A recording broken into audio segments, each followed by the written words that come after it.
Hello everyone, नमस्कार। My name is Sneha Manwal Rayal और आप सबका मेरे YouTube channel Neha lab technician में स्वागत है। आज मैं आपके साथ आपका नया वीडियो शेयर करने जा रही हूँ जो बहुत ज़्यादा इंपॉर्टेंट है, बहुत इन्फॉर्मेटिव है।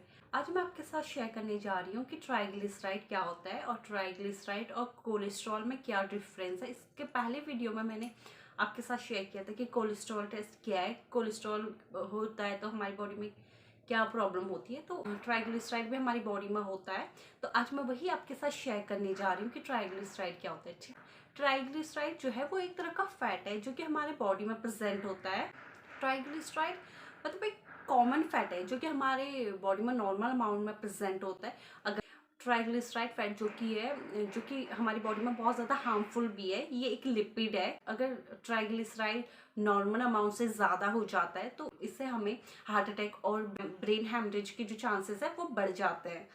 ट्राइग्लिसराइड एक स्टोर एनर्जी है जो कि हम जो भी खाना खाते हैं उस खाने में कुछ भी अमाउंट में, जैसे शुगर, ऑयल या कैलोरीज प्रेजेंट होता है, तो वो हमारे खाने के थ्रू हमारे बॉडी में जाता है जो कि हमारी बॉडी फंक्शन के लिए बहुत ज़्यादा इंपॉर्टेंट है। पर अगर ये नॉर्मल अमाउंट से ज़्यादा हो जाता है तो ये हमारी बॉडी के लिए हार्मफुल भी है। और अगर ये नॉर्मल से ज़्यादा हो जाता है तो ये जो है हमारे फैट सेल्स में डिपॉजिट हो जाता है और फिर ट्राइग्लिसराइड में कन्वर्ट हो जाता है।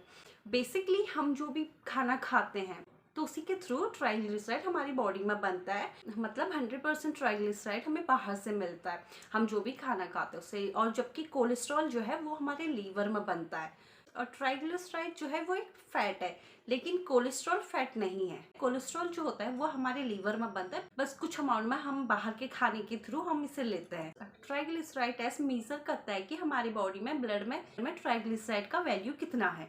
अब हम इसके रेंज की बात कर ले कि इसका रेंज कितना होना चाहिए। अगर हम सबसे पहले बात करते हैं नॉर्मल रेंज, इसका जो नॉर्मल रेंज है वो 150 mg पर DL से कम होना चाहिए, जो कि इसका नॉर्मल रेंज है। अगर 150 to 200 mg पर DL होता है तो ये बॉर्डर लाइन रेंज माना जाता है, और 200 से 500 mg पर DL होता है तो ये हाई रेंज माना जाता है। और अगर 500 से भी ज़्यादा इसका रेंज होता है तो ये वेरी हाई, बहुत ज़्यादा हाई माना जाता है, क्योंकि 500 से ज़्यादा होगा तो एक सीवियर कंडीशन होता है। अगर किसी पेशेंट में 300 mg पर DL से इसका वैल्यू ट्राइग्लिसराइड का वैल्यू रहता है तो उस पेशेंट में जो है हार्ट अटैक और ब्रेन हैमरेज के चांसेस जो है वो बढ़ जाते हैं। अब हम बात कर लेते हैं कि ट्राइग्लिसराइड और कोलेस्ट्रॉल में क्या डिफरेंस है। कोलेस्ट्रॉल और ट्राइग्लिसराइड दोनों ही फैटी सब्सटेंसेस हैं। कोलेस्ट्रॉल जो है वो लीवर में बनता है, ट्राइग्लिसराइड जो हम खाना लेते हैं तो उसके थ्रू हमारी बॉडी में जाता है। ठीक है, और कोलेस्ट्रॉल फैट नहीं है, जबकि ट्राइग्लिसराइड एक फैट है। कोलेस्ट्रॉल का जो मेन सोर्स है वो है non veg, chicken, fish, meat और डेयरी प्रोडक्ट जैसे पनीर, छाछ, दूध। जब हम इन्हें अपने डाइट में जरूरत से ज्यादा ऐड कर लेते हैं तो जो कोलेस्ट्रॉल का लेवल है वो जरूरत से ज्यादा बढ़ जाता है, आर्टरी में डिपॉजिट होने लगती है जो कि हमारी बॉडी के लिए हार्मफुल है। और ट्राइग्लिसराइड का जो मेन सोर्स है वो है सीड्स, ऑयल, नट्स। अगर हम इन सबका ज्यादा इंटेक करते हैं तो इससे क्या होता है, हमारा जो ट्राइग्लिसराइड का लेवल है वो बढ़ने लगता है, और जो कि ब्लॉकेज का भी कारण देखा गया है कि कुछ केसेस में ऐसे होता है कि वो एक हेल्थी डाइट ले रहे होते हैं और उनके डाइट में ऐसे नॉन वेज और या फिर ऐसे ऑयली फूड, डेयरी प्रोडक्ट का कम वो लोग सेवन कर रहे होते हैं, पर उनमें भी कोलेस्ट्रॉल, ट्राइग्लिसराइड की जो मात्रा होती है वो बढ़ी हुई होती है। ऐसा क्यों? इसका मेन रीजन है कि वो जेनेटिक प्रॉब्लम है। अगर ट्राइग्लिसराइड बढ़ जाए तो हमें क्या करना चाहिए, इसको कैसे कंट्रोल कर सकते हैं? तो उसके लिए आपको डेली बेसिस पे एक्सरसाइज करना चाहिए, योगा करना चाहिए, फिजिकल एक्टिविटी जो है वो ज्यादा करनी चाहिए। आपका जो वजन है नॉर्मल रहे और आपका मोटापा ज्यादा ना बढ़े, क्योंकि मोटापा भी बहुत ज्यादा डेंजरस होता है। ठीक है, क्योंकि इससे हमें बहुत सारी प्रॉब्लम हमारी बॉडी में क्रिएट होने लगती है। तो इसलिए अपना वो जो वजन है नॉर्मल रखे, ऑयली फूड को कम करे, नॉन वेज कम कर ले, जिससे कि आप एक हेल्थी डाइट लेंगे तो आपके बॉडी में उसके बहुत अच्छे रिजल्ट मिलेंगे। आप अनहेल्थी डाइट लेंगे तो उससे आपको हार्मफुल होगा।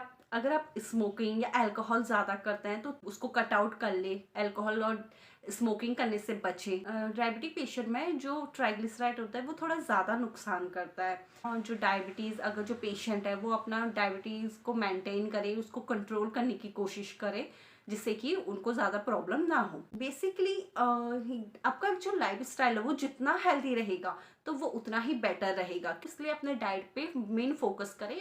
और योगा एक्सरसाइज एक्टिविटीज़ ज़्यादा करें, जिससे कि आपका जो बॉडी है फिट एंड फाइन रहे और आपको आपका वज़न ज़्यादा ना बढ़े, ज़रूरत से ज़्यादा ना बढ़े और आपका वज़न एक नॉर्मल रहे। ठीक है, तो बस आज के लिए इतना ही। आई होप कि ये वीडियो आपके लिए इन्फॉर्मेटिव रही होगी। आज मैंने बहुत इजी वे में आपके साथ ट्राइग्लिसराइड और कोलेस्ट्रॉल और ट्राइग्लिसराइड में क्या डिफरेंस है इस सबको एक्सप्लेन किया है। तो इसे प्लीज़ अपने फ्रेंड्स एंड फैमिली में अपने जानने वालों के साथ ज़्यादा से ज़्यादा शेयर करें, ताकि ये वीडियो और लोगों के लिए भी इन्फॉर्मेटिव हो सके और लोगों के लिए भी हेल्पफुल हो सके, जिससे कि उन लोगों को भी पता चल सके ट्राइग्लिसराइड, कोलेस्ट्रॉल ये चीज़ें क्या है और इनका क्या नुकसान है और हमारी बॉडी में क्या क्या प्रॉब्लम्स होती है, तो जिससे कि हर कोई जागरूक रहे। तो बस इस वीडियो को ज़्यादा से ज़्यादा शेयर करें और मेरे वीडियो को लाइक करें, मेरे चैनल को सब्सक्राइब करें। तब तक के लिए नमस्कार, खुश रहिए, स्वस्थ रहिए, मिलते हैं अपनी नेक्स्ट वीडियो में।